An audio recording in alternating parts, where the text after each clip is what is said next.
आप तरतीब में बोले तो शायद आप वन बाय वन बोल सकें। 24। सर 20 हो गया है। जी जी हो गया 20। 22 सर। 522। जी जी 522 हो गया, 524 हो गया आगे। ओके 531 से लेके 540 तक। 37 सर। 531 सर, 531। 31 हो गया, 37 हो गया, 35। 35 हो गया, 38। 38 हो गया, और 540 से लेके ऑनवर्ड जितने भी हैं। Sir sir 44। 545। 45, 44। 48। 47, 48, सर 44। 44। सर जी जी एड्रॉप का 46, F1746। F17 46 से काम नहीं चलता। BSc है, BIT है, क्या है? BIT F17A546। सायरा सायरा, मुनव्वर। जी। ठीक हो गया। कोई और एयर ड्रॉप का है? सर चैट में किसी ने लिखा है 536 उस्मान, उसमें उसका माइक इशू बन रहा है।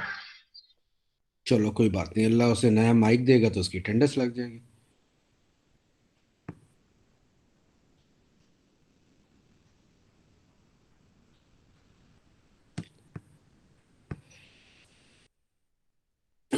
आज दो टॉपिक हम लोगों ने डिस्कस करने हैं। नेक्स्ट क्लास जो हमारे पास होगी वेडनेसडे को, उसके लिए मैं लेक्चर रिकॉर्ड करके आप लोगों को आज भिजवा दूंगा या कल भिजवा दूंगा। वो लेक्चर आपने सुन लेना है। जो दो चैप्टर्स आज हमने पढ़ने हैं और दो चैप्टर्स उस लेक्चर में होंगे, चार चैप्टर्स। आफ्टरनून वाली क्लास में पहले आधे घंटे में हम उसका क्वेश्चन आंसर सेशन करेंगे, और उसके बाद हम क्या करेंगे, इन चारों चैप्टर्स का क्विज करेंगे। ठीक है? और क्विज आप लोगों का होगा जो मैं आपसे क्वेश्चंस रन टाइम के ऊपर पूछूंगा। तो कोशिश करें कि कोई भी बच्चा ऐसा रह ना जाए जिससे मैं कोई क्वेश्चन ना पूछूं, और सब लोग वहाँ पे मौजूद हों।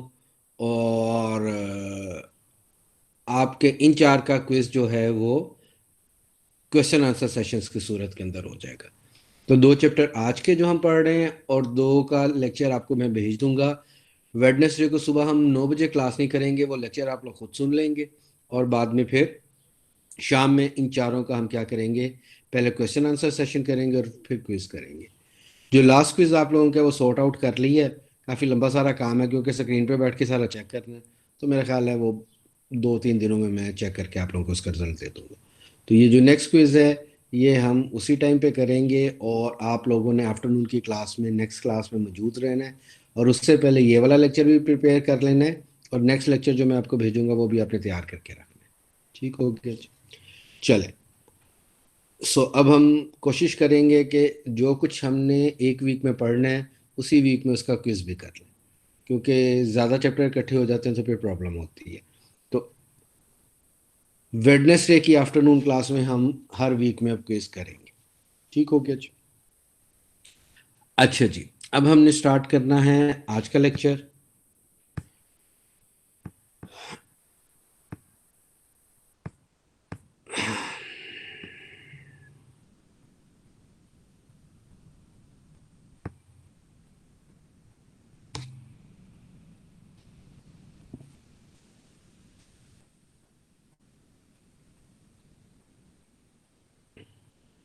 स्क्रीन शेयर होगी है जी मेरी? यस यस सर, सर, हो हो गई रही है। है। अच्छा जी, वो हमारे पास बड़ा मज़े का और अच्छा टॉपिक है। हम लोगों ने ट्रांजैक्शन की एसिड प्रॉपर्टीज पढ़ी थी। मुझे कोई बता दे एसिड प्रॉपर्टीज होती क्या है? ठीक है, मुबशर रहीम, एटॉमिसिटी क्या होती है? मुबशर रहीम, BITF 18 आफ्टरनून 524। सर एक एटोमिसिटी ये सर एटोमिसिटी ये होती है कि या तो सारी ट्रांजैक्शंस एग्जीक्यूट होंगी या तो कोई भी नहीं होगी। ठीक हो गया। आलिया जीनत, कंसिस्टेंसी के पहले दो फेज बताएं मुझे कौन कौन से होते हैं। उसके 4 लेवल थे ना, पहले दो। लॉस्ट अपडेट प्रॉब्लम, ठीक है। उसमें ये कि दो यूजर एक टाइम पे राइट के ऑपरेशन परफॉर्म नहीं हो सकते, और कंसिस्टेंसी लेवल 1 होता है ये, और लेवल 2 होता है कि दो एक टाइम पे राइट के साथ रीड भी नहीं कर सकते। ये कैस्केडिंग अबॉर्ट है। ठीक हो गया। हमजा मुख्तार, तीसरा और चौथा लेवल क्यों कौन सा था?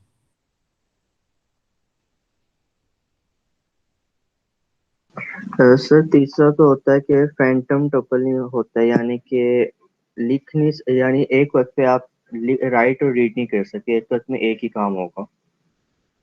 और ये फैंटम टपल्स कब आती है प्रॉब्लम? रीडिंग के साथ राइटिंग करने से या राइटिंग के साथ रीडिंग करने से? सर रीड के साथ राइट करना है सर। ठीक हो गया, फैंटम टपल्स हो गया हमारे पास। और आखिरी चौथी क्या है? सर चौथी थोड़ी सी भूल गई है। नबील बेग, आप बता दें चौथी।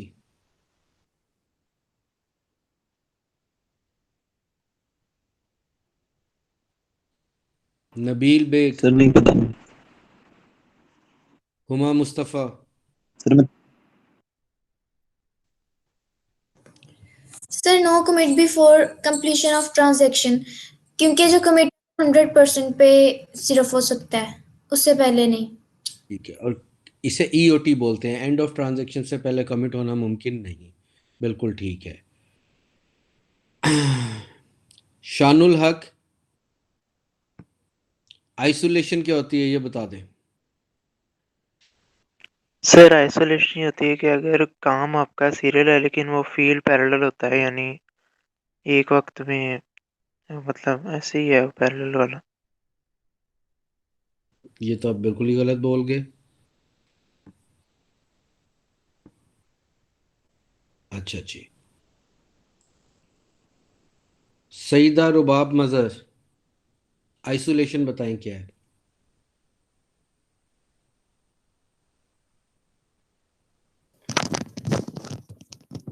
सर ये बताती हैं कि जो है वो चेंजेस ऑपरेशन में कब अकर हुई हैं, और ये पैरेललिज्म ही मतलब अकर होती हैं एटॉमिसिटी, कंसिस्टेंसी और ड्यूरेबिलिटी के साथ। मतलब आयशा, शाहिद, आप बता दें ये क्वेश्चन,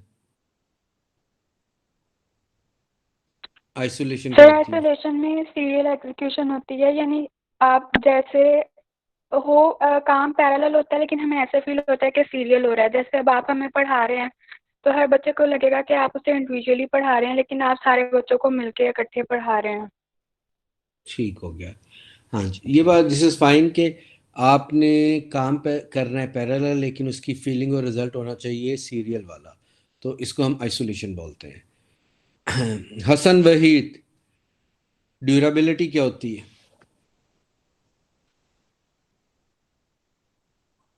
सर अगर एक ट्रांजिशन कॉमिट या अनकॉमिट हो तो नेक्स्ट सेटअप पे उसका होना ज़रूरी होता है, उसकी अवेलेबिलिटी नेक्स्ट स्टेप पे लाजमी है।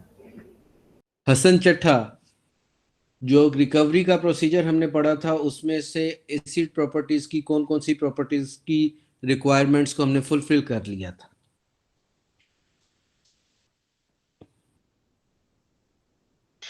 Yes sir, sir meeting leave हो गई थी एक्सीडेंटली। मैं दोबारा क्वेश्चन रिपीट करता हूँ। Acid yes sir. प्रॉपर्टीज की जो रिक्वायरमेंट थी उनमें से कौन कौन सी रिक्वायरमेंट हमने रिकवरी के प्रोसीजर में फुलफिल कर ली थी? सर कमिटेड डाटा की हमने बात की, ठीक है, कि अनकमिटेड डाटा वो डाटाबेस में नहीं होगा, कमिटेड डाटा होगा सर। ठीक है, हमने ये कहा था कि बिल्कुल ठीक कहा है आपने कि कमिटेड डाटा जो होगा वो डेटाबेस में होगा, अनकमिटेड डाटा डेटाबेस में नहीं होगा। बिल्कुल ये बात हम लोगों ने की थी। इसका मतलब है कि हमने एटॉमिसिटी की प्रॉब्लम्स को भी अचीव कर लिया था और ड्यूरेबिलिटी की भी, कि अगर ट्रांजैक्शन कमिट हो जाएगी तो ज़ाया नहीं हो सकती, और ईओटी से पहले अगर वो कमिट हो भी, इसका डाटा लिखवा भी दिया जाएगा तो हम उसे अंडू करवा देंगे। तो एसिड प्रॉपर्टीज में से ए और डी वाला काम हमने रिकवरी के प्रोसीजर में पढ़ लिया था।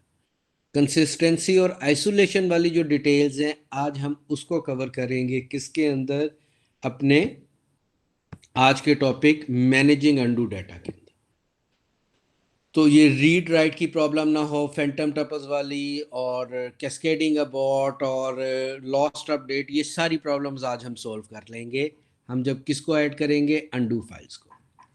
हमने कहा था कि हमारे पास रीडू लॉग फाइल के अंदर ट्रांजैक्शन का स्टार्ट पड़ा होता है, उसका एंड पड़ा होता है, न्यू इमेज पड़ा होता है और ओल्ड इमेज का रेफरेंस पड़ा होता है। ओल्ड इमेज एक्चुअली कहाँ पे पड़ा होता है, वो अनडू डाटे के अंदर यानी अनडू फाइल्स के अंदर पड़ा होता है। उनको आज हम पढ़ने लगे। There are two methods for managing undo data, automatic undo management, manual undo management. The term undo was known as rollback in previous version। एक ही बात है, undo और rollback एक ही बात होती है। ये हमारे पास एक पिक्चर आ गई है, इसको गौर से देखें और मेरी बात अब ध्यान से सुनिए। हमारे पास डेटाबेस में लॉक्स होते हैं दो तरह के। अगर रीड ऑपरेशन हो तो हम उसको रीड लॉक बोलते हैं, अगर राइट ऑपरेशन हो तो हम उसे राइट लॉक कहते हैं। ठीक है, ये लॉक क्या होगा, ज़रा मुझे कोई एक्सप्लेन करेगा। What do you mean by a lock, LOC के लॉक, जो यहाँ पे लॉक है उसका मतलब क्या है? सर इसका मतलब ये हो सकता है कि अब इस जो है ना एरिया में कोई राइट ऑपरेशन नहीं हो सकता और रीड ऑपरेशन भी नहीं हो सकता। ये उसने अपने लिए जो है ना फिलहाल के लिए उसने डाउन कर दिया। चले मैं इस बात को एक्सप्लेन करता हूँ। यहाँ पे ऑब्वियसली यहाँ पे when we are talking about a read lock and write lock, तो ये कोई चाइना का ताला तो है नहीं। ठीक है, basically when we are talking about a lock तो ये एक्सेस परमिशन की बात होती है। एक्सेस परमिशन क्या है कि मैं कहता हूँ एक यूज़र राइट कर रहा है तो दूसरा राइट नहीं कर सकता। एक राइट कर रहा है, दूसरा राइट नहीं करने देना। किसने नहीं करने देना? DBMS ने, डेटाबेस मैनेजमेंट सिस्टम। DBMS की ये जिम्मेदारी है कि वो दो राइट ऑपरेशन इकट्ठे ना परफॉर्म होने दे। तो इसका मतलब है उसे पता होना चाहिए कि कौन से आइटम पे कौन कौन सा यूज़र कौन कौन सा ऑपरेशन किस किस टाइम पे कर रहा है। अगर ये इन्फॉर्मेशन उसके पास होगी तो वो उसको मैनेज कर लेगा, अगर ये इन्फॉर्मेशन उसके पास नहीं होगी तो वो उसको मैनेज नहीं कर सकेगा। तो अब गौर से सुने, लॉक होता क्या है? Which user performing which operation at which data at what time। कौन सा यूजर कौन से डाटे पे किस टाइम पे कौन सा ऑपरेशन परफॉर्म कर रहा है, इस पीस ऑफ इंफॉर्मेशन को हम लॉक बोलते हैं। अगर ऑपरेशन की टाइप राइट है तो वो राइट लॉक कहलाएगा, और अगर ऑपरेशन की टाइप रीड है तो वो रीड लॉक कहलाएगा। तो lock is a piece of information. ये वो पीस ऑफ इंफॉर्मेशन है जो मल्टीपल यूजर जब एक ही डाटे को एक्सेस करते हैं तो DBMS के पास होनी क्या है, जरूरी।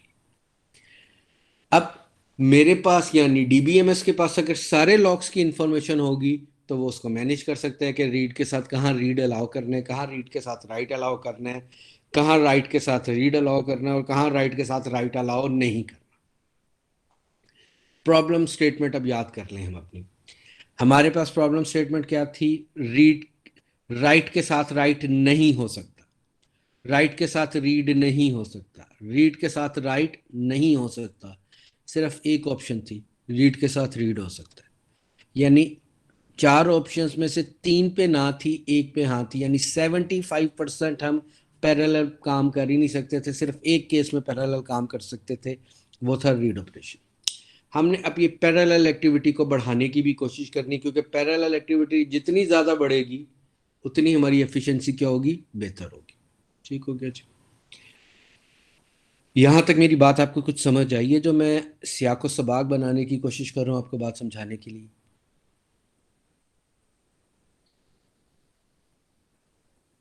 Yes sir. चलिए, अच्छा एक और बात, पैरेलल पे जोर देने के लिए मैं फिर एक एग्जांपल आपको देता हूँ। मैं कहता हूँ जिस रूम के अंदर मैं बैठा हूँ इसे एक आदमी अगर पेंट करे तो 3 दिन में पेंट कर लेगा। 3 आदमी अगर पेंट करेंगे तो कितने दिनों में कर लेंगे? 1 दिन में। ठीक होगी। मेरी टोटल कॉस्ट किस केस में बढ़ी या कम हुई है या एक जैसी रही है? सर एक जैसी रही है।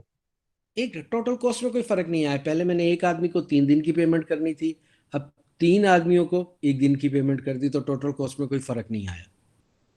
रिस्पॉन्स टाइम में फर्क आया? Yes sir. यस जो काम यस 30 दिन सर। में होना था वो 1 दिन में हो जाएगा। रिस्पॉन्स टाइम मेरा 3 टाइम्स बेहतर हो गया।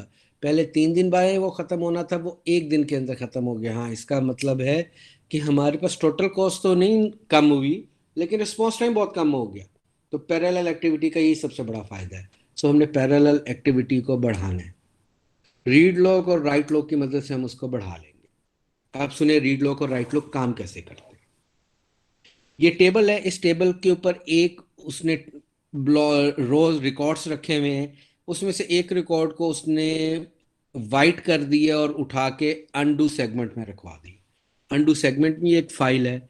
वंस अगेन उसकी मर्जी, वो त्रिकोण बनाता, वो गोल बनाता, वो चौरस बनाता, लेकिन क्योंकि ये सर्कुलर फैशन में काम करते हैं तो उसने अनडू सेगमेंट को गोल बना दिया।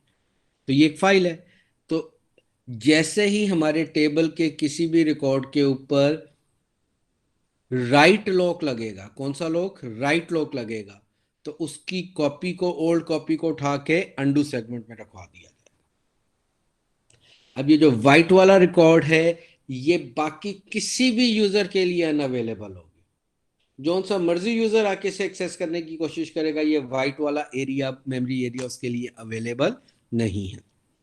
और इसकी ओल्ड कॉपी कहां पे रखवा दी है? ओल्ड इमेज के अंदर। एक और बात ध्यान में रखें, जो रिकॉर्ड होता है इसके ऊपर जो लॉक लगता है, रीड लॉक और राइट लॉक, ये रो लेवल का लॉक होता है। एक टेबल के अंदर अगर एक रिकॉर्ड में 10 एट्रीब्यूट्स हैं, तो ऐसा नहीं हो सकता मैं 3 के ऊपर लॉक लगा लूं बाकी 7 पे ना लगाऊं। वो पूरे 10 के 10 एट्रीब्यूट्स के ऊपर क्या लगेगा? लॉक लगेगा। यानी लॉक की जो एक्टिविटी है, ये रो लेवल की एक्टिविटी। किस लेवल की एक्टिविटी है? पूरे रिकॉर्ड लेवल की, रो लेवल की। और ठीक हो गया। अब पूरा रिकॉर्ड मैंने क्या किया? लॉक कर लिया, राइट लॉक लगा दिया उसके ऊपर, और उसकी कॉपी उठा के ओल्ड इमेज जो है वो अनडू सेगमेंट में रखवा दिया। ये व्हाइट वाला एरिया अगर फरहान ने लॉक लगाया तो फरहान तो अवेलेबल है, बाकी किसी के लिए अभी अवेलेबल, बाकी ये किसी के लिए भी अवेलेबल नहीं। क्या ये बात समझ आती है? इसमें तो कोई क्वेश्चन नहीं है आप लोगों का? अगर है तो पूछे। सर एक ऐसा पॉसिबल एक बार रिपीट दोबारा कर दें? दोबारा मैं रिपीट करता हूँ। थैंक यू मैंने सर। कहा कि अपने टेबल के अंदर एक रिकॉर्ड के ऊपर मैंने राइट ऑपरेशन परफॉर्म करना था। डीबीएमएस ने उसके ऊपर राइट लॉक मार्क कर दिया, जिसको व्हाइट कलर में यहाँ पे शो किया जा रहा है, और इसके ओल्ड इमेज को उठा के रख दिया अनडू सेगमेंट के अंदर। अभी तक ये बात हुई है। अब इसके ऊपर अगर कोई दूसरा, फरहान ने ये लॉक लगाया है, अरशद आ गया है इस रिकॉर्ड को एक्सेस करने के लिए, तो वो इनकार कर देगा। वो कह देगा कि जी अभी आपके पास यहाँ पे इस रिकॉर्ड को एक्सेस करने की इजाजत नहीं है राइट ऑपरेशन के लिए, क्योंकि इसको कोई और राइट कर रहा है। ये मैसेज नहीं भी आएगा तो उसको एक्सेस नहीं मिलेगी, वो बस वेट करता रहेगा। वो कहेगा सिस्टम बड़ा स्लो हो गया। तो दूसरे को तो राइट लॉक लगाने नहीं दे रहे हैं, लेकिन इसके अलावा फरहान ने राइट लॉक लगाया था, उसे मिल गया। अरशद राइट लॉक लगाने आया, उसे अब जगह नहीं मिलेगी क्योंकि ऑलरेडी एक राइट लॉक लगा हुआ है। नुमान आ गया, नुमान ने आके कहा मैंने इसको रीड करना है। नुमान राइट ऑपरेशन के लिए नहीं मांग रहा, किसके लिए मांग रहा है? रीड ऑपरेशन के लिए। डीबीएमएस कहेगा यार ठीक है, अगर इसने रीड ही करना है तो ये वाइट वाली प्लेस तो मैं इसे नहीं दे सकता, ये जाके ओल्ड इमेज से पढ़ ले। कहां से जाके पढ़ ले? ओल्ड इमेज से।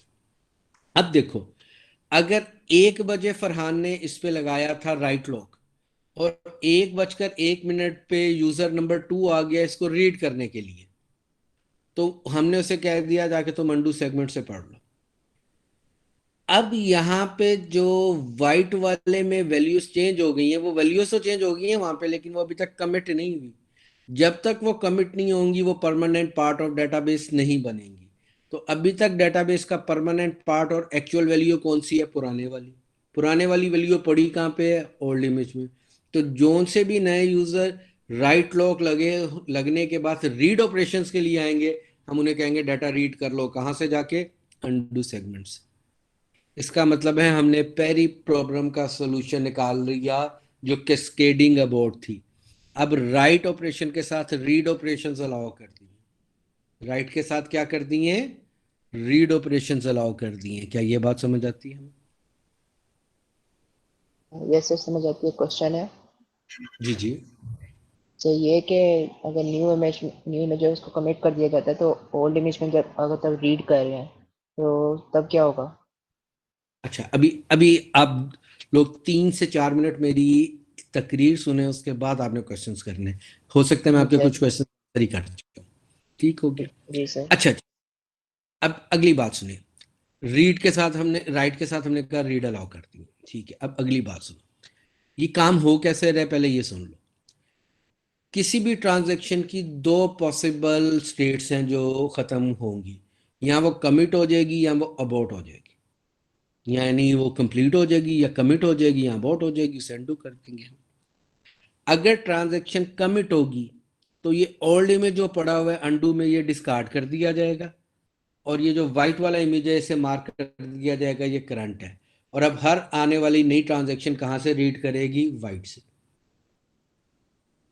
अगर ट्रांजैक्शन अबॉर्ट हो जाती है तो इस ओल्ड इमेज को उठाया जाएगा अनडू सेगमेंट से और जाके कहां पे कॉपी कर दिया जाएगा? व्हाइट वाली एक्चुअल लोकेशन के ऊपर।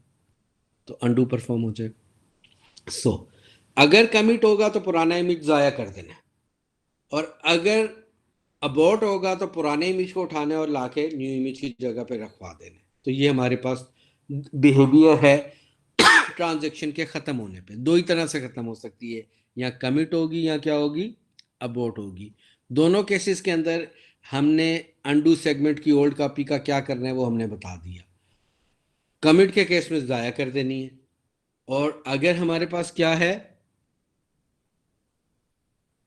अबॉर्ट होता है तो उसको उठा के एक्चुअल लोकेशन पे दोबारा कॉपी कर देना। ठीक हो गया? अब अगली बात सुनिए आप। क्वेश्चन ये आया था कि यार अगर मैं पुराना इमेज रीड कर रहा हूं तो क्या हो आ गया। देखें, एक ये तो मेरे साथ भी होया हुआ है और कभी आप भी ट्राई कर लें। PIA की बुकिंग साइट्स के ऊपर जाएं जहां पे ऑनलाइन टिकट अवेलेबल होती है। मैं कहता हूँ आज शाम 5:10 पे जो फ्लाइट जा रही है मैंने उसकी टिकट बुक करनी है। या चले मैं कहता हूँ कल शाम को जो 5 बजे जा रही है फ्लाइट मैंने उसकी टिकट बुक करनी है। मैं खोलता हूँ, टिकट चेक करता हूँ, सीट अवेलेबल है, उसको चेक करता हूँ, वो मुझे कहता है कि आपका 16,200 रुपये की टिकट है। मैं कहता हूँ ठीक है। अभी मैंने क्रेडिट कार्ड इंफॉर्मेशन एंटर करके उसे एंटर करना था टिकट खरीदने के लिए। मीनवाइल मैंने अपने भाई को कराची फ़ोन किया, उससे पूछा कि भाई इस टाइम की फ्लाइट मिल रही है, लेने आ जाओगे, एंड सो ऑन, जो बात की। चाय का कप आ गया, मैंने चाय का कप पी लिया। It will take 10 minutes. 10 minute के बाद मैंने उससे कहा कि यार ये टिकट बाय कर ली। मैंने बाय का बटन बताया, प्रेस किया। क्रेडिट कार्ड की इंफॉर्मेशन देने के बाद जैसे ही मैंने बाय का बटन दबाया तो उसने मुझे कहा अब टिकट जो है वो 17,000 रुपये की है। क्यों? क्योंकि उस 10 मिनट के अंदर मेरी फ्लाइट में पहले 15 टिकट्स अवेलेबल थी तो 5 टिकट्स रह गई हैं। 10 टिकट्स किसी ने खरीद ली। क्योंकि मैंने पेमेंट नहीं की थी तो वो मेरे पास तो मुझे शो कर रहा था कि 15 टिकट्स में से जो सी मर्जी ले लो, लेकिन एक्चुअल सर्वर के ऊपर अगर टिकट कोई और खरीद लेता था तो वो वहां से टिकट्स को माइनस करता जा रहा था। अब वो मेरे इंतजार में नहीं बैठेगा कि मैं पैसे एंटर करूं तो वो टिकट्स मुझे दे। वो जब मैं एंटर करूंगा तो अवेलेबल होंगी तो मुझे मिल जाएंगी, वरना मीनवाइल अगर कोई और खरीद लेगा तो वो मुझे अवेलेबल नहीं होंगी। जितनी भी एयरलाइंस हैं उन पे एक ही सिस्टम चलता है, और वो सिस्टम क्या है कि अगर सारा जहाज खाली है तो वो 25% में भी टिकट दे देंगे। आधा फिल हो जाएगा तो वो 50% से कम पे टिकट नहीं देंगे। 75% हो जाएगा तो वो 100% से कम पे टिकट नहीं देंगे। 90% हो गया तो हो सकता है वो टिकट की कीमत 25% बढ़ा दे। जितनी डिमांड ज्यादा होती जाती है किसी भी टिकट की, उतनी उसकी क्या होती जाती है? कॉस्ट भी ज्यादा होती रहती है। आप 6 महीने पहले अगर अपना टूर प्लान कर लें और 6 महीने पहले टिकट ले लें तो आपको सारी टिकट्स आधी कीमत के ऊपर मिल जाएंगी। और अगर आप एंड मौके के ऊपर जाके टिकट लेने की कोशिश करेंगे या किसी त्यौहार या फेस्टिवल के अगेंस्ट लेने की कोशिश करेंगे तो टिकट्स बहुत महंगी आपको मिलेंगी। तो ये तरीक़ाकार हमारे पास है। रिपीट कर रहा हूँ मैं। सर फिक्स प्राइसेस नहीं होती इनकी? नहीं, इनकी फिक्स प्राइसेस नहीं होती। ठीक हो गया।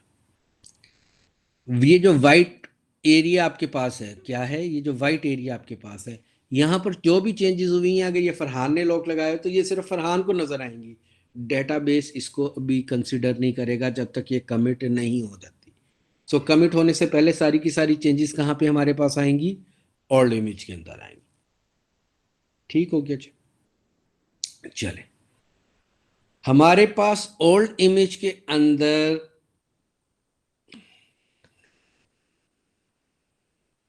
एक ही डेटे की 5 पुरानी कॉपीज पड़ी हुई हो सकती हैं, 5 वर्जन्स हो सकते हैं। कितने वर्जन्स हो सकते हैं? 5 वर्जन्स हो सकते हैं। अच्छा जी, इस बात का क्या मतलब है?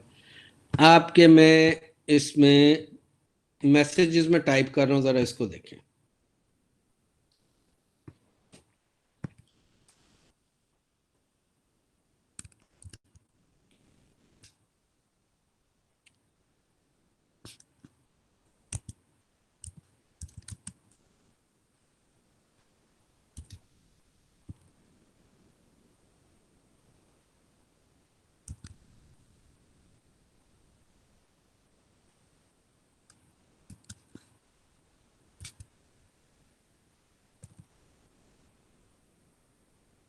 अभी कोई और लिखे ना, ये मुझे तरतीब कर लेने दे।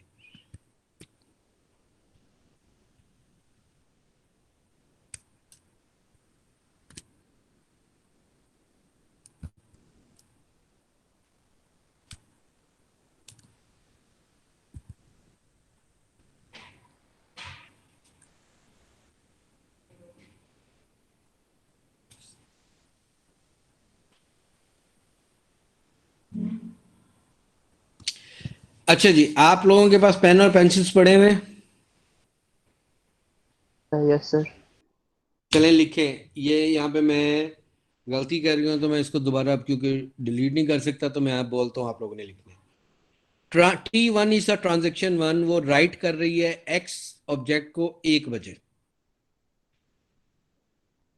इसी तरह लिखते हैं T1 WX1, T1 राइट कर रही है एक्स को 1 बजे। आगे कोमा डाल के एक्स की वैल्यू लिख दें 10।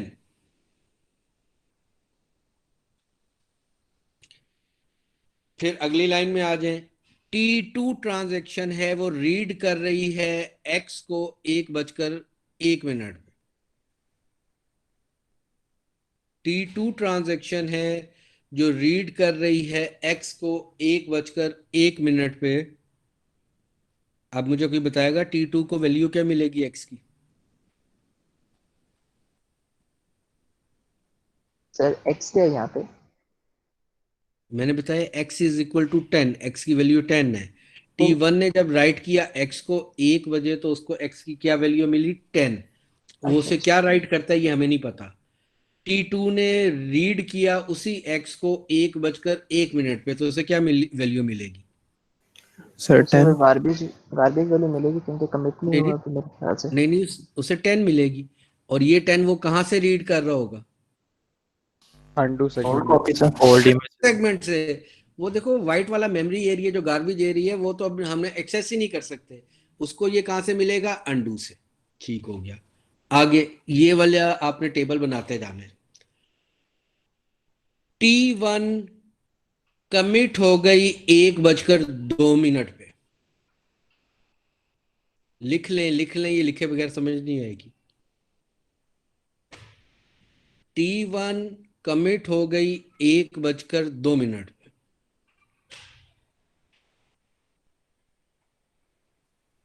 और x इज इक्वल टू 15 कर गई, यानी T1 ट्रांजैक्शन 1:02 पे जब खत्म हो गई तो उसने x की वैल्यू 10 से चेंज करके 15 कर दी।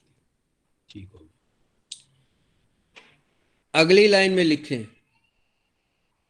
T3 ट्रांजैक्शन आ गई, उसने दोबारा राइट किया x के ऊपर 1:03 पे। इस टाइम में x की वैल्यू से क्या मिलेगी? 15। 15। T1 कमिट हो गई है, T2 कमिट नहीं हुई भी।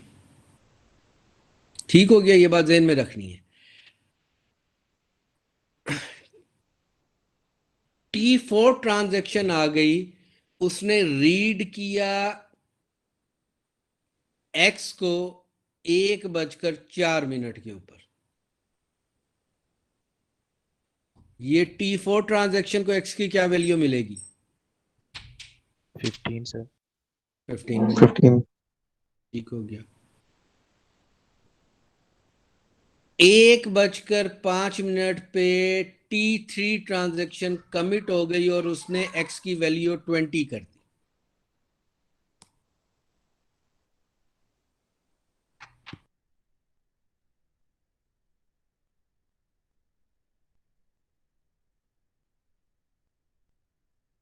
लास्ट स्टेटमेंट क्या बोली सर ने?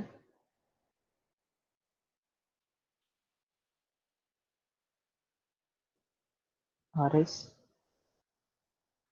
सर ने कहा कि T3 कमिट हो जाएगी 1:05 पे, x की वैल्यू है 20। ठीक है। और सेकंड लास्ट क्या बोलिए? T4 रीड करेगी 1:04 पे, x की वैल्यू उसको रिसीव होगी 15। ओके।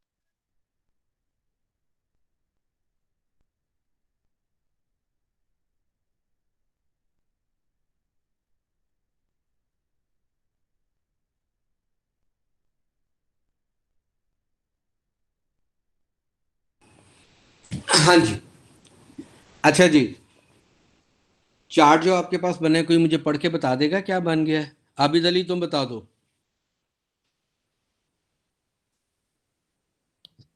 सर T1 पे x की वैल्यू जब उसने राइट की तो उससे पहले x की वैल्यू 10 पड़ी थी। जब ट्रांजैक्शन 2 आई है तो उसने रीड की है। टाइम क्या था T1 का? सारी चीजें इंपॉर्टेंट।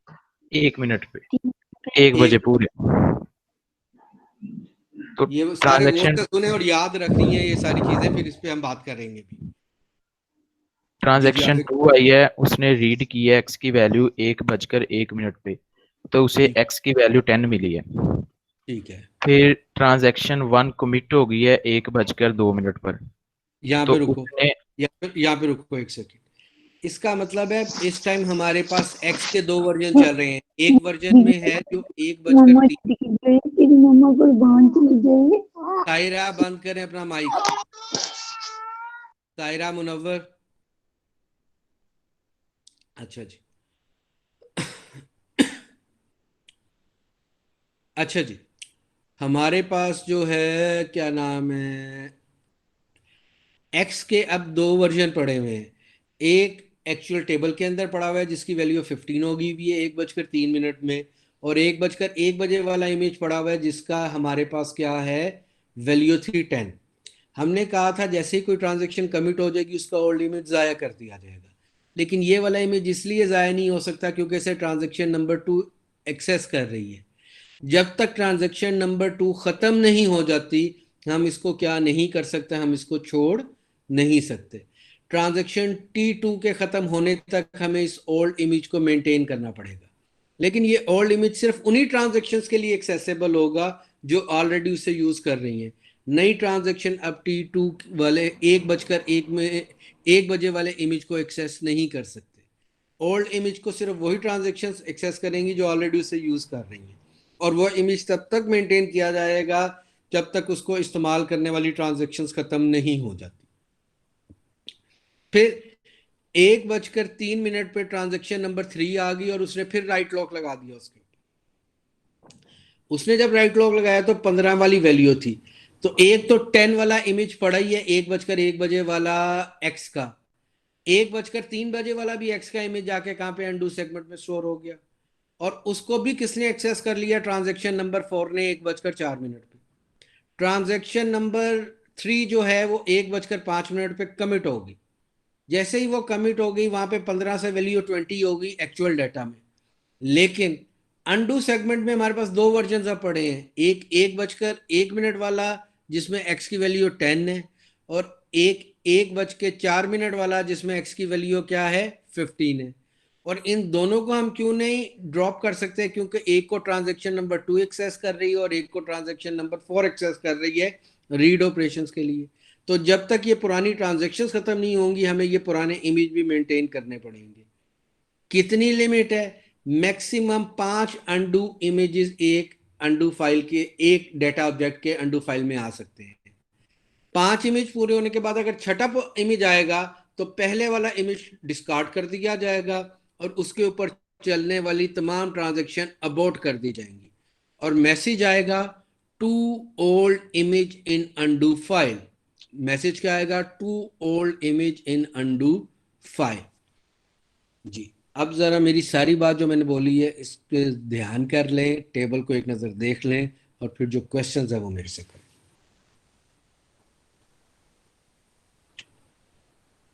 सर ये जो आपने लास्ट बात बताई है ना कि उसके अंदर 5 अनडू फाइल्स के अलावा जब डाटा आएगा और 2 अनडू फाइल्स वाला, ये सर ये वाली बात रिपीट कर दें प्लीज। दोबारा आप एक बात ही समझते, ये जो टेबल हमने बनाया 1 बजे से लेकर 1:05 तक, जिसमें 4 या 5 ट्रांजैक्शन चल रही हैं, इसमें हमने देखा कि 2 ट्रांजैक्शन ने राइट ऑपरेशन परफॉर्म किए, उनके ओल्ड इमेज हमने वहां पे रखवाए, लेकिन वो ओल्ड इमेज हम डिस्कार्ड नहीं कर सके एज पर प्रोसेस, क्योंकि उनको किसी और ट्रांजैक्शन ने इस्तेमाल करना शुरू कर दिया और वो ट्रांजैक्शंस खत्म नहीं हुई। जब तक वो ट्रांजैक्शंस खत्म नहीं होंगी हमें वो पुराने इमेज भी संभाल के रखने पड़ेंगे। हमने कहा मैक्सिमम कितने इमेज संभाल के रखे जा सकते हैं ओल्ड इमेज में, अनडू सेगमेंट में? हमने कहा 5 की लिमिट है। छठा आ जाएगा तो कौन सा डिस्कार्ड कर दिया जाएगा? पहले वाला डिस्कार्ड कर दिया जाएगा। जब पहला डिस्कार्ड हो जाएगा तो उसके ऊपर चलने वाली तमाम ट्रांजैक्शंस भी खत्म हो जाएंगी, अबॉर्ट हो जाएंगी और मैसेज क्या आएगा? To old image in undo files. ठीक हो गया। तो इसका मतलब है कि हमारे पास अनडू फाइल में पुराने इमेजेस मेंटेन किए जा सकते हैं। कितने? 5। और ये पांचों इमेजेस क्यों रिटेन किए जा सकते हैं? उसके लिए हम वर्ड बोलते हैं रीड कंसिस्टेंसी, कि एक ट्रांजैक्शन नंबर 2 ने आके अगर एक्स की वैल्यू को 10 की है, अगर कमिट होने के बाद मैं वो वाला इमेज मेंटेन नहीं करता और उसको डिस्कार्ड कर देता हूँ, तो वही ट्रांजैक्शन दोबारा इमेज लेगी एक्स का, तो उसको एक्स की वैल्यू क्या मिलेगी? 15। तो पहली दफा 10 मिली थी, दूसरी दफा 15 मिल गई। इसका मतलब है डेटे की वैल्यू कंसिस्टेंट नहीं है। ठीक है, तो वो ट्रांजैक्शन ठीक नहीं चलेगी। इसलिए जरूरी है कि एक ट्रांजैक्शन के अंदर डाटा इनकंसिस्टेंट ना हो। इसके लिए उसका कंसिस्टेंट व्यू कंटेन करने के लिए उसका वो वाला वर्जन संभालना जरूरी है। मुझे कोई याद कराएगा कि ट्रांजैक्शन की डेफिनेशन क्या थी?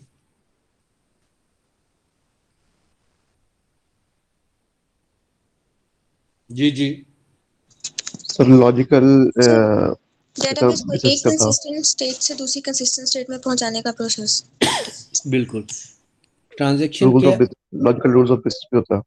Transaction is an unit or is an operation or set of operation which take database from one consistent state to another consistent state. अगर उसने एक कंसिस्टेंट स्टेट से दूसरे कंसिस्टेंट स्टेट तक जाना है तो उसके लिए ज़रूरी है कि उसमें मौजूद जो डाटे के इमेजेस हैं वो भी कंसिस्टेंट रहें। तो उनको कंसिस्टेंट रखने के लिए उनके ओल्ड इमेजेस को रिटेन करना, उनकी कॉपीज़ को रिटेन करना ज़रूरी है। तो अनडू सेगमेंट्स जो हैं वो 2 मेजर काम करते हैं। पहला, रोल बैक, इसके बगैर हो नहीं सकता। दूसरा, रीड कंसिस्टेंसी प्रोवाइड करते हैं। तीसरा, रिकवरी में मदद देते हैं। रिकवरी में कैसे मदद देते हैं? रिकवरी में 2 ही तो स्टेप हैं जनाब, रोल फॉरवर्ड और रोल बैक। तो रोल बैक कौन करवाता है? Undo segment. तो हम कहते हैं कि अनडू फाइल से या अनडू सेगमेंट से 3 फायदे लिए जाते हैं, 3 काम लिए जाते हैं। पहला, रीड कंसिस्टेंसी, दूसरा रोल बैक, तीसरा रिकवरी में मदद। तो ये 3 काम है मेजर जो किसने करने होते हैं? अनडू फाइल्स ने करने होते हैं। क्या ये बात मेरी समझ आती है आप लोगों को? Yes sir. अब एक और बात हमने क्लियर कर ली। हमने कहा यार अब एक राइट लॉक लगाओ तो जितने मर्जी रीड लॉक लगा लो, उन्होंने कौन सा डाटा एक्चुअल जगह से उठाना है? उन्होंने तो ओल्ड कॉपी से उठाना। तो जितने मर्जी रीड ऑपरेशन आ गए, तो इसका मतलब है राइट के साथ रीड अलाउ कर दिया। राइट के साथ रीड अलाउ हो गया तो इसका मतलब है वो जो कैस्केडिंग अबाउट वाली प्रॉब्लम थी वो हमने सॉल्व कर ली। कौन सी प्रॉब्लम सॉल्व कर ली? कैस्केडिंग अबाउट वाली प्रॉब्लम को हमने क्या कर लिया? सॉल्व कर लिया। ये बात समझ आती है हमें?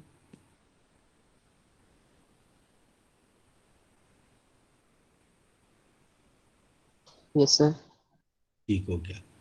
फिर जितने मर्जी रीड लगे हों, एक राइट किसी भी टाइम लगाया जा सकता है, तो बिल्कुल ठीक है, वो वाला राइट हम लगा लेंगे, क्योंकि जैसी वो राइट लगाएंगे जितनी रीड कर रही होंगी वो ओल्ड इमेज से रीड करती रहेंगी, उनको तो हम रोक ही नहीं रहे, तो राइट के साथ रीड भी अलाउ कर दिया। तो 4 पॉसिबिलिटीज में से पहले 3 पॉसिबिलिटीज पे इनकार था, अब 3 पे हाँ है, सिर्फ एक पे इनकार है। रीड के साथ रीड पहले भी हो सकती थी, अब भी हो सकती है। अब रीड के साथ राइट हो सकता है, यस। राइट के साथ रीड हो सकता है, यस। राइट के साथ राइट हो सकता है, नो। तो अब हमने पैरेलल एक्टिविटी को 25% से बढ़ा के 75% पे ले गए, और उन सारी प्रॉब्लम्स को भी हमने क्या कर लिया, ख़त्म कर लिया, उनका भी सोल्यूशन ढूंढ लिया जो ऑलरेडी एग्जिस्ट कर रही थी। ना कैस्केडिंग अबाउट होगा, ना फैंटम टपल्स होंगे, ये वाली सारी प्रॉब्लम्स भी हमने क्या कर ली, सोल्व कर ली। तो हमने ड्यूरेबिलिटी एसिड प्रॉपर्टीज़ में से एटॉमिसिटी और ड्यूरेबिलिटी रिकवरी में मैनेज कर ली थी। कंसिस्टेंसी और आइसोलेशंस की प्रॉब्लम हमने कहाँ पे रिजॉल्व कर ली, लॉक्स की मदद से, रीड लॉक्स और राइट लॉक्स की मदद से। इनकी मदद से हमने क्या कर लिया, कंसिस्टेंसी की चीज़ें भी अचीव कर ली। और अब डाटे को हमने 75% ऑपरेशंस के लिए पैरेलल बिहेवियर प्रोवाइड कर दिया। 75% काम हम पैरेलल कर सकते हैं, 25% ऐसे हैं जो हम पैरेलल नहीं कर सकते। तो टेक्निकली सिर्फ एक एक्टिविटी है जो पैरेलल नहीं होती, और वो कौन सी है, राइट के साथ राइट ऑपरेशन नहीं हो सकता। किसके साथ, राइट के साथ राइट ऑपरेशन नहीं हो सकता। क्या ये बात मेरी समझ आ रही है आपका? Yes sir. यस सर, समझ आ रही है।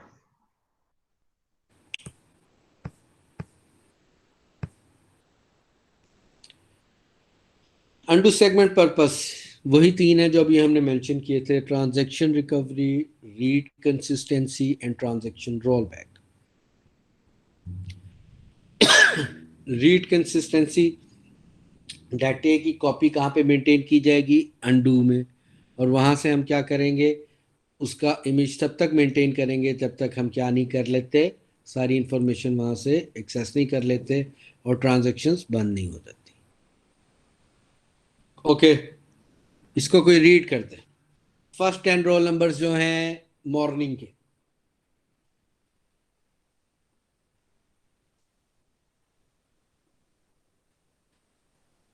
सर जी करूं? जी जी। Types of undo segments. System used for objects in the system table space. Non-system used for objects in other table spaces. Auto mode required in undo table space. Manual mode private acquired by a single instance. Public acquired by any instance. Deferred used when table spaces are taken offline. Immediate, temporary or for recovery. वो कहते हैं कि undo segment जो हमारे पास है users के लिए अलहदा बनाया जाता है और मेटा डाटा के लिए अलहदा बनाया जाता है। सिस्टम टेबल स्पेस जो है ये मेटा डाटा के लिए, इसमें भी अनडू सेगमेंट्स होते हैं, और नॉन सिस्टम्स जो होते हैं वो यूजर्स के लिए होते हैं। कैसे बनाए जाते हैं, ऑटो और मैनुअल मोड कैसे होता है वो हम देखते हैं। Automatic undo management concept. Undo data is managed using an undo table space. You allocated one undo table space per instance with enough space for the workload of the instance. The Oracle servers automatically maintain undo data within the undo table space. देखिए, एक बात ध्यान में रखिए, अगर मैंने 10 GB की एक ट्रांजेक्शन चलानी है तो 10 GB का ओल्ड इमेज कहाँ पे जाके रखवाना है, अनडू फाइल में। अगर अनडू फाइल में 10 GB जगह नहीं है तो मैं 10 GB की ट्रांजेक्शन एग्जीक्यूट ही नहीं कर सकता। There is not a single possible way कि मैं undo एग्जीक्यूट कर सकूं विदाउट undo ट्रांजैक्शन चला सकूं। तो अगर मेरे पास मेरे इंस्टेंस पे 15 GB की ट्रांजैक्शंस का लोड है तो मेरे पास 15 GB की जगह कहाँ पे अवेलेबल होनी चाहिए, undo सेगमेंट्स में या undo फाइल में। तो जितनी मेरी रिक्वायरमेंट होगी उतनी बड़ी undo फाइल मुझे बनानी पड़ेगी। जनरली undo फाइल रिकमेंडेड है अलहदा हार्ड डिस्क पे बनाओ, और उसकी मैक्सिमम जो लिमिट है उसको अनलिमिटेड ही रखो ताकि वो जितनी हार्ड डिस्क है उतनी ग्रो कर सके। Configure parameters in the initialization file.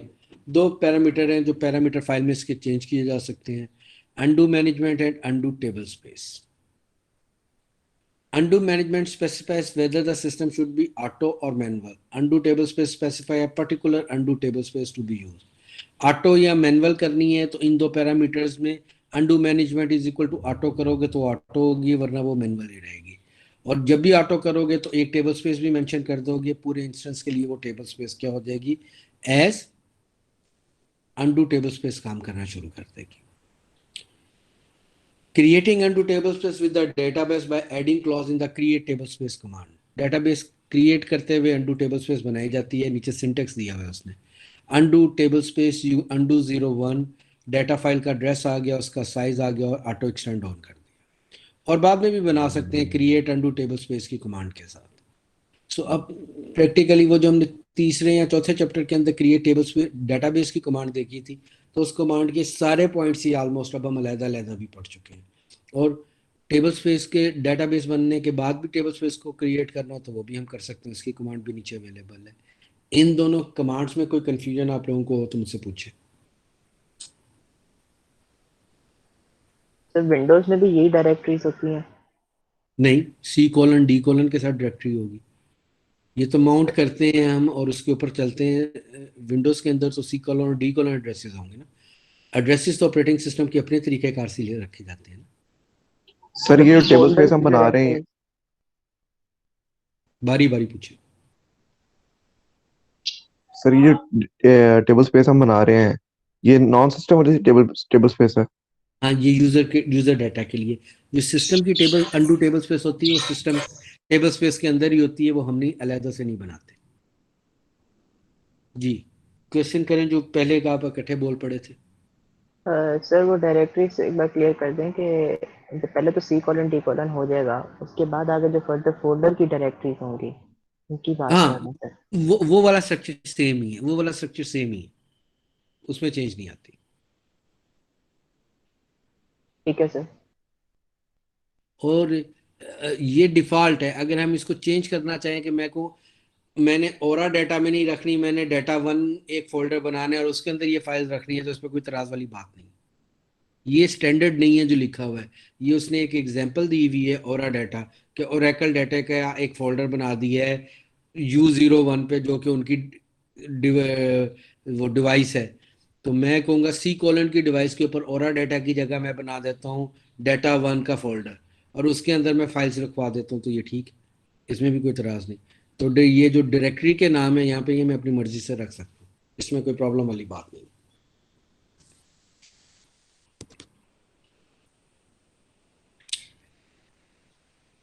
Alter table space की कमांड से इसकी जो वैल्यूज हैं वो चेंज की जा सकती हैं, नई फाइल ऐड की जा सकती है, साइज बढ़ाया जा सकता है, ऑटो एक्सटेंड ऑन की जा सकती है, ऑफ की जा सकती है। तो अल्टर की कमांड से अंडू टेबल स्पेस की मैनेजमेंट में जो चेंजेस हम करना चाहें वो कर सकते हैं। ओके जी, रोल नंबर 11 से रोल नंबर 20 तक कोई पढ़ दे।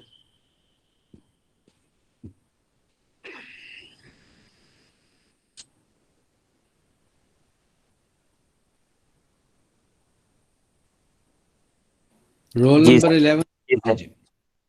Automatic under management switching under tabs and table spaces. You may switch from using one under table space to another. Only one under table space can be assigned to database at a time. More than one under table space may exist within an instance, but only one can active. You use the alter system command for dynamic switching between the under table space. Command alter system set under table space equal to un.bs2. वो कहते हैं कि एक table space ही undo table space एक ही active होगी पूरी database के लिए। आप उसको चेंज कर सकते हैं अल्टर सिस्टम की कमांड से, दूसरी वाली आप करवा ले। जो एक्टिव अंडू टेबल स्पेस होगी उसको ड्रॉप करना या ऑफलाइन करना मुमकिन नहीं होता, जैसे सिस्टम टेबल स्पेस को ड्रॉप करना और ऑफलाइन मुमकिन नहीं होता, और जैसे एक्टिव रो क्या नाम है जो हमारे पास रीडू लॉग फाइल्स के थी उनको भी ड्रॉप करना मुमकिन नहीं होता। तो 3 फाइल्स हैं, active undo, active roll back और सिस्टम टेबल स्पेस, इन तीनों को ना ड्रॉप किया जा सकता है ना ऑफलाइन किया जा सकता है। इनके रिलेटेड कोई एक्टिविटी परफॉर्म करनी है तो आपको क्या करना पड़ेगा, इन डेटाबेस को शट डाउन करें या स्विच करवा दें। टेबल स्पेस 1 पहले थी, अगर default table space undo database के लिए, तो अब अनडू टेबल स्पेस 2 को डिफॉल्ट बना दें और फिर इसको आप क्या करें, इसमें कोई मेंटेनेंस करनी है तो कर लें। तो इनको आप वैसे ना ऑफलाइन कर सकते हैं क्योंकि इनके बगैर डेटाबेस काम ही नहीं करेगी। तो यहाँ पे वो क्या बता रहे हैं कि एक डेटाबेस की एक अनडू टेबल स्पेस होगी, वो चेंज की जा सकती है अल्टर सिस्टम की कमांड के साथ, लेकिन एक वक्त में एक ही रहेगी, एक से ज़्यादा नहीं हो सकती। अनडू टेबल स्पेस को ड्रॉप किया जा सकता है, फिर वही क्योंकि ये ड्रॉप नहीं हो सकती तो पहले किसी और को आप बना देंगे पूरी डेटाबेस के लिए और फिर इसको ड्रॉप कर देंगे। The drop table space command drops an undo table space. An undo table space can only be dropped if it is currently not in use by any instance. अगर वो in use है तो वो drop नहीं हो सकती। To drop an active undo table space तो क्या करना पड़ेगा, switch to a new undo table space, drop the table space after all current transactions are completed. तो आप उसे स्विच करवा दें, किसी और को बना दें, जब इस पे सारी ट्रांजेक्शन खत्म हो जाएंगी और ये यूज में नहीं रहेगी तो फिर आप इसको इस्तेमाल ड्रॉप कर सकते हैं। क्या इसमें किसी को कोई प्रॉब्लम है, ये बात समझ आ रही है हमें? ये सर आ रही है समझ। ठीक हो गया सर। उन 3 फाइल्स के नाम बताते हैं, एक एक्टिव रोल बैक थी, बाकी 2 के नाम क्या थे? ये बार बार आएंगे, डोंट वरी, और ये लेक्चर आपने दोबारा एक दफ़ा सुनना भी है, यूं नहीं आना। वो कहता है ब्लॉक साइज कितनी आपकी डेटाबेस की रिक्वायरमेंट है अनडू फाइल्स के लिए, उसके लिए उसने एक नीचे फार्मूला लिखा है। फार्मूले में क्या कुछ है इसको आप खुद पढ़ेंगे और देख लेंगे, ये हम आपसे क्वेश्चन आंसर में पूछ लेंगे। रीड कर दे जी इसको भी कोई। रोल नंबर 30 से लेकर रोल नंबर 40 तक। मॉर्निंग।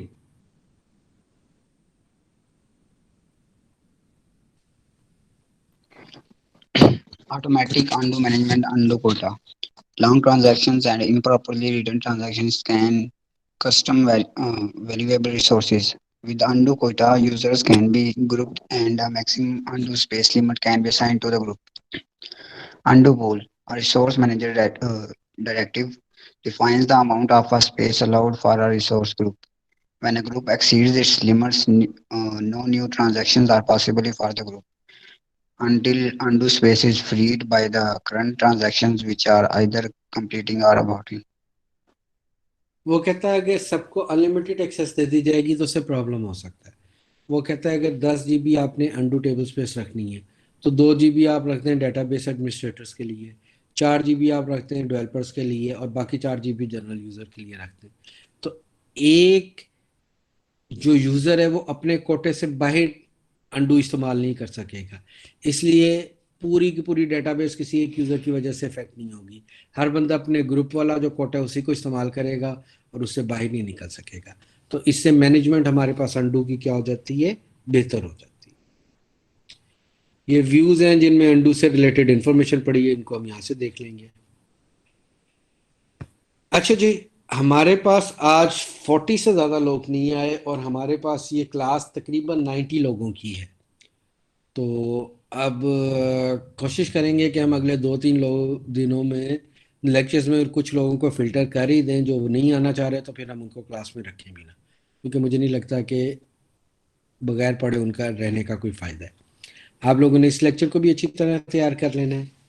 नेक्स्ट लेक्चर में मैं कोशिश करूँगा कि 2 चैप्टर्स आप लोगों को रिकॉर्ड करके भेज दूँ, वो आपने पढ़ लेने हैं, और जितने एक होगा तो एक चैप्टर का यानी 1+1 का क्विज हो जाएगा, और अगर 2 पढ़ा लेंगे उसमें तो 1+2 का हो जाएगा क्विज। तो वो कोशिश करूँगा कि कल तक आपको वो लेक्चर में मेल कर दूँ या यूट्यूब पे आप लोग देख लें, और उसके बाद हम लोग क्या करेंगे, इसका क्विज करेंगे परसों शाम की क्लास में। ठीक हो गया? तो आपने उसके प्रिपेयर हो क्या आना।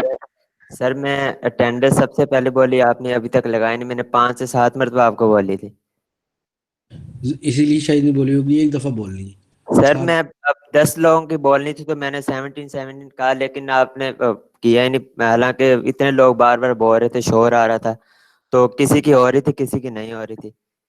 मोहम्मद जवाद, तो मुझे ये बताओ क़यामत क्यों रखी गई है?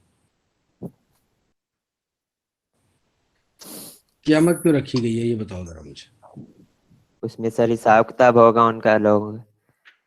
क्योंकि हिसाब किताब इसलिए होगा कि दुनिया में हर चीज़ इंसाफ पे मबनी नहीं होती। तो हो सकता है आपके साथ आज ज़्यादती हो रही हो, लेकिन अगर मुझे क्लास में 40 स्टूडेंट नज़र आएंगे और वो भी टाइम पे और ठीक तरह से तरतीब में अटेंडेंस नहीं बोलेंगे, तो उनमें से अगर किसी की ना लगे तो अच्छी बात है, ना लगे मैं इसकी ज़्यादा परवाह नहीं करूँगा। और अब आगे से तो जो भी आएगा टाइम पे आएगा और तरतीब में बोलेगा, सर अटेंडेंस उसकी सबसे लगेगी। पहले आना है सर।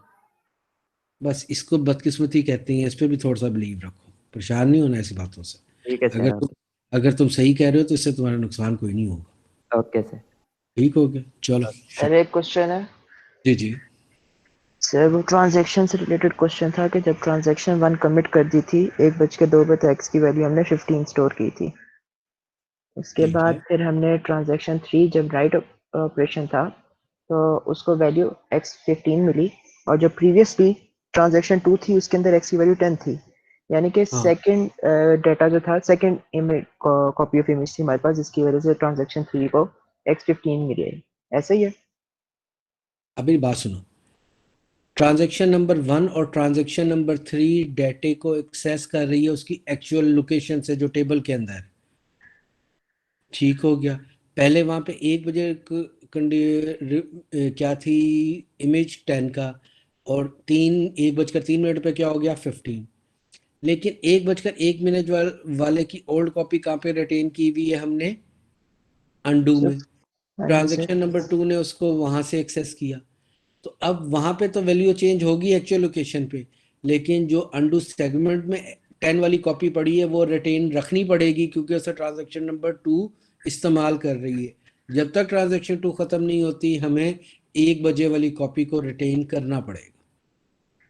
Yes sir. अब क्वेश्चन ये है कि ट्रांजैक्शन 3 को कैसे पता कि उसने सेकंड इमेज कॉपी किया, या जिसमें x = 15 है वो डाटा उसने लेना, ना कि जो ट्रांजैक्शन 2 जिसके पास आप इमेज है। मेरी बात नहीं समझ रहे। ट्रांजैक्शन नंबर 1 ने और ट्रांजैक्शन नंबर 3 ने तो एक्चुअल लोकेशन से डाटा उठाने, यस उन्होंने तो सर। अंडू फाइल में जाना ही नहीं है। अंडू फाइल में तो किसने कौन गया, ट्रांजैक्शन नंबर 2, और इसके बाद जाएगी ट्रांजैक्शन नंबर 4, क्योंकि उसको एक्चुअल डाटे को एक्सेस करने के राइट्स ही नहीं मिलेंगे, क्योंकि उस पर राइट लॉक लगा हुआ है। ठीक है सर। Got my point? तो अगर यस राइट सर। लॉक नहीं लगा हुआ तब तो हमने एक्चुअल डाटा ही उठाना है। अगर राइट लॉक लगा होगा तो फिर कहाँ पे जाना है, वो लिमिट जो कॉपी जो होगा जहाँ पे। फिर अंडू में कॉपी में जाना yes sir. Thank you sir. Sir है। योर उसके क्वेश्चन। रीड केस सर उस रीड केस में बता दें कि डाटा वो उसको कैसे पता चलता है कि उसने कौन सी कॉपी उठानी है, 15 वाली कि 10 वाली? लेटेस्ट वर्जन, हमेशा लेटेस्ट वर्जन। और वंस जो वर्जन उठा ली है उसके बाद जब तक वो ट्रांजैक्शन खत्म नहीं होती वो सिर्फ उसी वर्जन को इस्तेमाल कर सकती है, किसी और को कर ही नहीं सकती।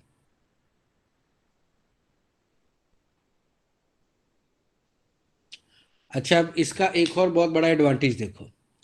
अगर मैं कहूँ कि यार मैंने बैंक को धोखा देना है, मेरे पास 25,000 रुपये मेरे अकाउंट में पड़े हुए हैं मैं जाके कहता हूँ कि यार तुम जाओ, तुम जाके बाहर 1 बजे एग्जैक्ट एटीएम से 25,000 निकलवा लेना, मैं 25,000 का चेक अंदर से कैश करवा लूंगा। तो होगा क्या, हम दोनों अगर 1 बजे ही सेम ट्रांजेक्शन फॉर एग्जांपल करते हैं, तो फॉर एग्जांपल वो क्या करेगा, एटीएम मशीन वाले पे 25,000 एग्जीक्यूट कर देगा। वो जो चेक मेरा कर रही होगी वो मेरा बैलेंस देखेगी, ओके करने के बाद वो ट्रांजेक्शन को एंटर करेगी। जैसे ही वो एंटर करेगी तो उसे राइट लॉक नहीं मिलेगा, तो वो वहां पे यू करके पहिया सा घूमता रहेगा और वो कहेगा वेट करें। वो रुक जाएगी कि जी आपको मैं देती हूँ 1 मिनट। फिर साथ ही वो क्या करेगी, वो कहेगी जी 2 मिनट रुके हैं, आपका ना जो अकाउंट है ना उसकी इंफॉर्मेशन 2 मिनट बाद आएगी। हम वेट करेंगे, इतनी देर में वहां से मैं पैसे निकलवा लूंगा जो एटीएम मशीन है, और उसके बाद यहाँ पे अकाउंट अपडेट हो जाएगा कि आपका बैलेंस 0। तो वो मुझे बता देगी कि जी आपके तो पैसे कहीं और से निकल गए, अब आपके अकाउंट में सिर्फ 0 रुपीज है, वो मैं कुछ नहीं कर सकती। क्यों? एक वक्त में राइट ऑपरेशन कितने लोगों को मिल सकता है, सिर्फ एक को। कितनों को मिलना है, सिर्फ एक को। तो 2 जगह से इकट्ठे पैसे कभी नहीं निकलवाए जा सकते, एक वक्त में एक ही जगह से पैसे निकलवाए जाएंगे। अब मेरी बात आपको कुछ समझ आई है ये वाली? जी सर। दुनिया में जितनी भी ऑनलाइन ट्रांजैक्शंस हो रही हैं उनमें यही रीड लॉक और राइट लॉक का कंसेप्ट और तरीक़ाकार चल रहा है जो आपको आज बताया गया है। ज़िंदगी में कभी भी आप कोई बड़ा सिस्टम बनाएंगे और उसमें ट्रांजैक्शन मैनेजमेंट करनी होगी तो तरीक़ाकार बैक एंड पे भी यही होगा और आपने अपनी ट्रांजैक्शंस को जो मैनेज करना है उसका तरीक़ाकार भी यही है जो आपको बता दिया गया। ठीक है जी। अच्छा जी, अब एक और बात सुनो। नेक्स्ट क्लास जो परसों आफ्टरनून की क्लास है उसमें पहले 5 मिनट में आप सब लोगों ने मुझे अंडू की डायग्राम और रिकवरी की डायग्राम इकट्ठी करके एक पेज पे बना के दिखानी है। एटलीस्ट 3 कलर पेंसिल्स इस्तेमाल करनी है ताकि वो देखने में और समझने में आसान लगे, खूबसूरत लगे। दोबारा रिपीट कर रहा हूँ, रिकवरी वाली और अंडू फाइल में, वहाँ पे सिर्फ अंडू फाइल बनाते थे ना, अब अंडू फाइल की ये वाली जो इमेज है ये भी साथ उसके करवा के डायग्राम को पूरा करना है। उसको प्रॉपर कमेंट्स लिखने हैं जहाँ पे लिखे जा सकते हैं और इसको बनाने के लिए कितने कलर्स इस्तेमाल करने हैं, एटलीस्ट 3 कलर पेन इस्तेमाल करने हैं। कब देखनी है ये मैंने? नेक्स्ट क्लास के सबसे स्टार्ट में। और ये 40 लोग मेरे पास थे, अब 39 नज़र आ रहे हैं मुझे। एटलीस्ट ये 40 लोगों की ये चीज़ कंप्लीट हो और जो बना के लाएगा उसको नंबर मिलेगा इसका और जो नहीं बना के लाएगा उसके नंबर कटेंगे उससे। ठीक हो गया? तो ये बात आपने ज़हन में रखनी है। Thank you sir. आपने वो क्विज का क्वेश्चन दिया था रिकवरी वाला, सर वो आपने कहा था कि मैं इसकी क्लास के साथ डिस्कस करूंगा इसकी डायग्राम के बारे में।